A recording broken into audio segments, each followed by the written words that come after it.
Semoga sudah masuk teman-teman suara saya. Sudah, Izin Pak. sudah, Pak. Oke, kalau gitu teman-teman off cam aja enggak apa-apa. Biar Zoom kita bisa lebih stabil, saya harap. Saya share screen lagi ya. Nah, Oke, Pak. sambil saya ulangi tadi kemungkinan putus-putus suaranya. Ya, sekarang suaranya udah bagus kok. Mm-mm. Gak apa, yang lain juga off cam aja dulu sementara. Udah kelihatan ya share screen dari saya ya? Terlihat, Pak. Oke. Prototype. Nah, saya ulangin lagi. Semoga recordingnya juga jalan ini. Nah, prototype kalau kita mendengar istilah prototype, ada yang mengatakan sebagai tiruan prototype itu, ada yang mengatakan sebagai model. Nah, kalau saya, prototype itu lebih ke gambaran. Contohnya gini, kita ini ya teman-teman, apakah nanti teman-teman itu sebagai penerima prototype atau teman-teman yang membuat prototype? Apapun, tergantung studi kasusnya. Tidak melulu orang teknologi loh yang bikin prototype itu, orang kesehatan pun juga banyak sekali bikin prototype. Contoh, paling gampang, prototype biasanya digunakan untuk proyek-proyek yang besar atau proyek-proyek yang membutuhkan pendanaan besar. Contohnya rumah. Rumah itu kan sebelum dibangun, alangkah lebih baiknya kita punya prototipenya. Jadi seringkali ya teman-teman ngelihat rumah-rumah yang dijual di perumahan atau apartemen itu selalu punya prototipe. Baik prototipenya itu di kertas atau bentuk fisik. Tiruannya ya, biasanya di kertas ada gambaran, nanti desainnya seperti apa. Bahkan ada yang bikin maketnya juga, tiruannya atau dioramanya. Bahkan ini ya teman-teman di industri perfilman, nah industri film, prototype tidak lagi digunakan sebagai prototype. Justru prototype inilah yang digunakan sebagai alat untuk pengambilan gambar. Jadi nggak selalu loh yang kita lihat itu di dunia nyata atau di studio, enggak. Kadang mereka bikin kecil-kecil, yang itu kita sebut sebagai diorama. Sangat detail sekali bahkan. Bahkan mereka bikin diorama aja tuh sampai urat-urat di kerikil aja tuh diperhatikan. Nah, karena ternyata pembuatan diorama itu jauh lebih prospektif ketimbang bikin studio yang besar-besar. Dan hasilnya pun juga sudah sesuai dengan harapan. Nah, inilah peranan prototype. Di dunia kesehatan, contoh. Kalau saya sih ngertinya ini ya, alat peraga itu ya. Alat peraga tulang-tulang manusia itu. Nah, itu pun namanya juga prototype. Jadi prototipe itu banyak sekali tujuannya. Kalau di luar sana, orang mengenal prototipe itu sebagian besar ya untuk menggambarkan sesuatu sebelum sesuatu itu dibuat. Dibuat secara utuh ya, dalam artian ya rumah tadi, sebelum rumahnya dibikin itu kan ada arsitek yang bikin prototipenya. Digambar, tampak depan, tampak atas, biasanya seperti itu.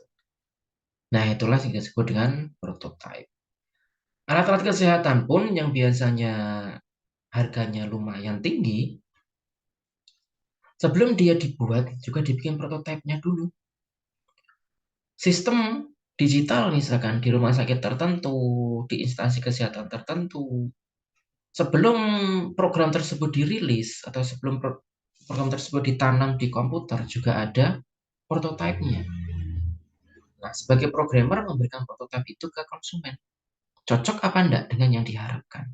Kalau udah cocok, udah oke, barulah dibikin. Nah, itulah tahapan-tahapan prototipe.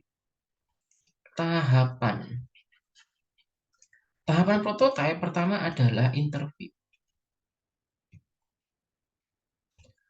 Interview dengan konsumen mengenai apa yang mereka butuhkan. Atau ini yang kita sebut dengan requirement. Nah, tahapan ini kita sebut dengan tahapan requirement. Tahapan kita interview dengan konsumen tentang apa yang dia inginkan. Misal nih, kita mau bikin produk digital. Kita mau bikin sistem di dalam sebuah rumah sakit misal.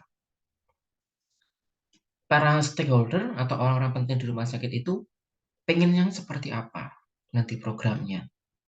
Apakah yang tampilannya bagus, atau yang bisa diakses di banyak komputer tanpa jaringan internet misalkan. Jadi dengan menggunakan jaringan lokal, atau dengan keamanan sidik jari misalkan, atau juga bisa memantau CCTV misalkan, atau juga bisa sekalian pemrograman gaji karyawan. Nah, apa yang mereka butuhkan, apa yang dibutuhkan oleh konsumen, itu kita interview.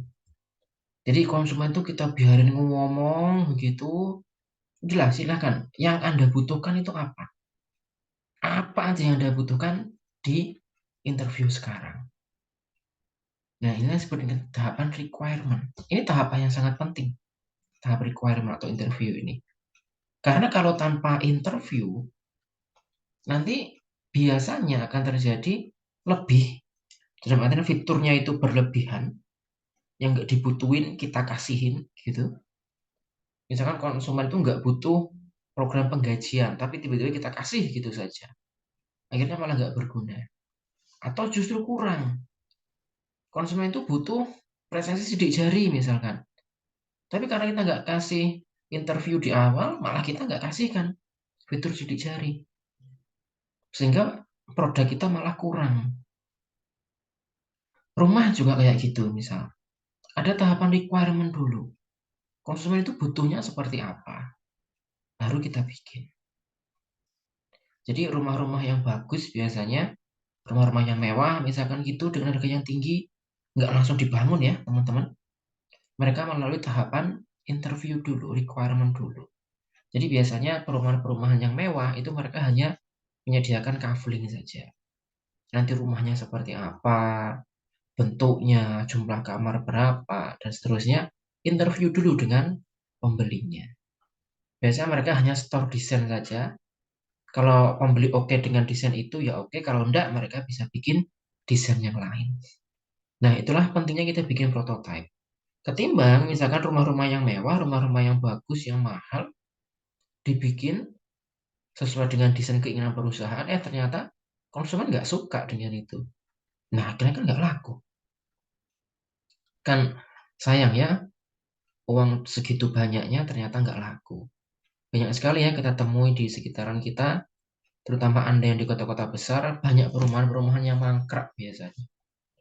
Entah karena marketingnya yang kurang performan atau kebanyakan tidak sesuai dengan selera konsumen. Itulah, menyesuaikan dengan selera konsumen itulah kita sebut dengan tahap requirement. Setelah tahapan requirement selesai, baru kita analisis. Analisis apa? Ya analisis hasil requirement ini tadi. Requirement itu kan ya namanya interview ya, pasti kan rumit ya dan kompleks sekali. Kita perlu ingat di computational thinking kemarin ada tahapan breakdown, ada tahapan dekomposisi dan seterusnya. Nah, itulah di tahapan analisis ini. Jadi dari keruwetan atau kompleks yang terjadi saat interview itu kita breakdown. Sehingga nanti kita ketemu urutannya atau strukturnya dari prototipe itu. Kayak gimana sih? Misalkan yang diinginkan konsumen itu sebenarnya, kadang konsumen itu kan bicaranya ke sana kemari ya, nggak langsung to the point gitu terkadang. Sehingga yang kita tulis itu kan pada saat requirement itu kan apa adanya. Nah, karena tulisnya ini sangat kompleks, baru kita perhatikan satu persatu di analisis ini tadi. Baru ketemu kesimpulan dan strukturnya. Oh, ternyata misalkan konsumen itu maunya rumah yang menghadap selatan. Misalnya gitu. Oh, maunya rumah yang ada tangganya. Oh, maunya rumah dengan genteng keramik. Konsumen nggak mau misalkan dengan atap asbes, nggak mau. Nah, gitu. Jadi kadang konsumen tuh nggak ngomong. Nggak ngomong kalau nggak mau atap asbes, kadang nggak ngomong gitu. Terkadang mereka hanya bilang, saya maunya rumah itu teduh, sejuk, nggak panas di dalam rumah. Nah, mereka kadang hanya berbicara seperti itu. Kitalah karena kita sebagai orang di belakang panggung, kita yang paham. Karena atap asbes itu rawan panas, misalkan. Oh, mereka nggak mau panas, ya udah kita ganti dengan genteng. Atau genteng tanah liat, atau genteng keramik. Nah, kan gitu. Dari tahapan analisis, sehingga kita ketemu strukturnya. Dirapiin lah intinya. Di tahapan analisis ini prosesnya merapikan. Kalau merapikan, kita pasti sudah ketemu nanti yang bentuk lebih sederhana dari requirement. Ingat ya, requirement itu jangan dibayangkan sudah rapi gitu, enggak. Requirement itu apa yang diucapkan sama konsumen, kita tulis. Nah, itulah kenapa requirement itu biasanya ruwet ya, kompleks sekali. Dirapikannya, disederhanakannya di tahapan kedua ini, yaitu analisis. Baru di angka 3, kita akan bicara tentang pembuatan di kertas. Pembuatan prototipe di kertas. Kertas jangan melulu di ini ya teman-teman. Kertas jangan melulu ditangkap paper. Kertas yang kita pakai tidak seperti itu. Kita sampaikan dalam bentuk digital pun itu juga bisa kita katakan sebagai kertas. Ini hanya istilah saja ya di kertas. Karena zaman dulu banget kan prototipe itu selalu di kertas. Arsitek rumah, model rumah itu kan juga di kertas. Zaman dulu juga gitu, kita membuat program, kita bikin aplikasi pun juga kita sampaikan di kertas. Tapi sekarang teknologi sudah canggih ya, kertas sudah bisa kita ganti dengan perangkat digital. Dari upaya penyederhanaan di nomor 2 ini tadi, sudah bisa kita jadikan gambar di kertas. Sehingga yang ketiga ini, produknya sudah berupa gambar. Atau ini sudah merupakan produk prototype. Tapi belum fisik. Sekali lagi, belum fisik. Jadi hanya gambar saja. Misalkan rumah ya hanya gambar. Tampak depan misal. Nanti misalkan di ruang tamu itu dikasih apa saja. Nah itu kan di kertas. Tapi kalau zaman sekarang ya udah bisa ya digambar, kirim file sudah cukup. Nah, ini tahapan ketiga. Di tahapan ketiga ini masih sangat memungkinkan terjadi evaluasi. Atau ada yang mengatakan feedback dari konsumen. Ingat di nomor 1 tadi ya, di poin nomor 1. Jadi tahapan ketiga ini, misalkan, oh, saya nggak cocok dengan warnanya. Misalkan konsumen bilang gitu. Saya maunya sofa ditaruh sini, sofanya warna ini, model ini. Nah, itu masih ada tahapan evaluasi di nomor 3.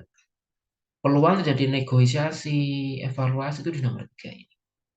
Jadi, di tahapan nomor 3 ini nggak heran ya, bolak-balik gitu. Misalkan setelah dievaluasi seperti ini, kasihkan ke konsumen lagi, konsumen masih nggak cocok lagi, evaluasi lagi, kasihkan lagi, masih nggak cocok lagi. Nah, itu di tahapan nomor 3 ini. Tetapi tahapan nomor 3 itu sudah melalui analisis loh ya. Jadi bukan mentah gitu enggak. Kalaupun jadi evaluasi itu juga bukan evaluasi yang besar. Bukan perombakan besar-besaran gitu enggak. Karena sudah dianalisis di nomor 2. Jadi nomor 3 ini iya terjadi evaluasi. Tetapi biasanya evaluasinya kecil-kecil. Ya kayak rumah, desain interior itu paling hanya warna. Mungkin hanya model lampu. Hanya gitu-gitu saja. Kalau misalkan dia minta, lu rumahnya nggak kayak gini. Nah itu berarti harus kembali ke tahapan nomor 1. Tadi kenapa di awal-awal nomor 1 dia nggak bilang? Biasanya gitu ya. Ingat di tahapan nomor 3 kita sebagai engineer sudah punya otoritas. Maksudnya, loh, kemarin Anda mintanya gini loh saat interview. Nah, misal gitu. Misalkan konsen bilang lagi, saya maunya sofa tuh nggak kayak gini loh. Kemarin Anda di tahapan nomor 1 sudah bilang kayak gini, makanya kita bikinkan yang seperti ini.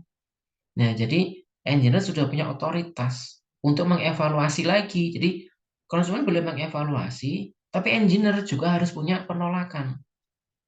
Biar nggak terlalu banyak juga bolak-baliknya. Nah, begitu maksudnya. Kemudian barulah yang keempat dibikin prototipe secara fisik. Yang di gambaran ini tadi dibentuk fisiknya. Kalau rumah tadi kan contohnya dibikin maketnya ya, atau dibikin bentuk tiruannya, kecil-kecil itu. Mobil pun sekarang juga gitu, dibentuk maket fisik dulu. Kalau jajaran direksi sudah oke, baru dibikin mobil aslinya. Kalau produk digital, tahapan keempatnya, ya prototipe digitalnya. Tiruannya dulu, belum dibangun secara utuh. Jadi tiruan bikin aplikasi, ya aplikasinya tiruan saja. Ada gambarnya, ada tombolnya bisa diklik, dan seterusnya. Itu sudah bisa dikatakan fisik, termasuk untuk urusan digital. Jadi sudah ada bentuknya. Nah, maksudnya gitu ya. Bentuknya itu sudah bisa kita nikmati. Jika prototipe ini sudah oke, barulah ke project atau project sebenarnya. Nah, inilah tahapan-tahapan membuat prototipe. Kalau di diktat itu juga sudah disampaikan tujuannya prototipe. Nah, itu juga sudah kita bahas ya dari awal tadi. Teman-teman sudah menangkap tujuannya prototipe buat apa. Nah, ini yang saya berikan di sini adalah tahapannya. Karena yang perlu diberikan dengan detail adalah tahapan. Kalau tujuan kan bisa kita nalar ya. Salah satu tujuan prototipe adalah memperkecil resiko. Memperkecil resiko dalam artian kayak tadi contohnya rumah tadi. Kalau nggak ada prototipenya, nggak ada desainnya, bikin rumah asal gitu saja, nah itu sebenarnya sangat beresiko. Jadi teman-teman misalkan mau bikin rumah, mau memperbaiki rumah, dibikin prototipenya dulu. Gambar lah ya minimal, entah itu gambar sederhana sekalipun. Jadi nggak hanya imajinasi. Nanti kalau imajinasinya berubah, kasihan tukangnya. Kita pun juga udah kadung bikin perubahan loh, ternyata nggak cocok.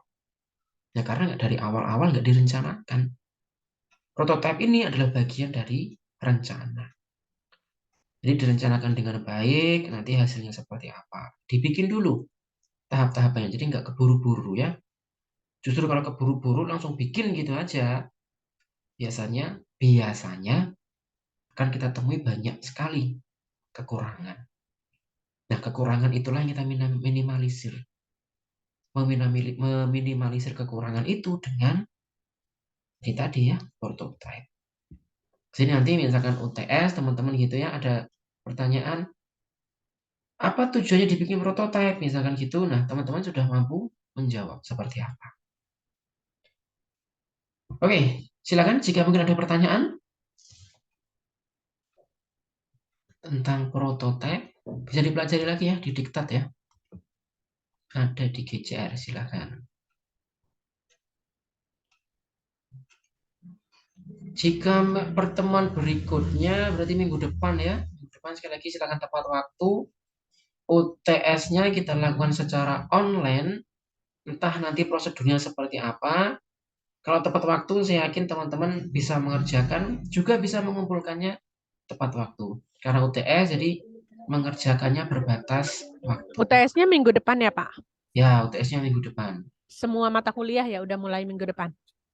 Beberapa kelas sudah dimulai minggu ini malah. Minggu Oh, kemarin gitu. juga sudah ada kelas yang melaksanakan UTS. Jadi sepertinya per prodi beda jadwalnya.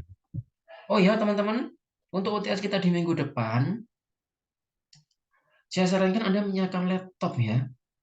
Saya sarankan Anda menyiapkan laptop atau PC karena yakin nanti kita mengetik dalam menjawab pertanyaan karena bisa dibayangkan betapa sulitnya menjawab pertanyaan mengetik di HP ya.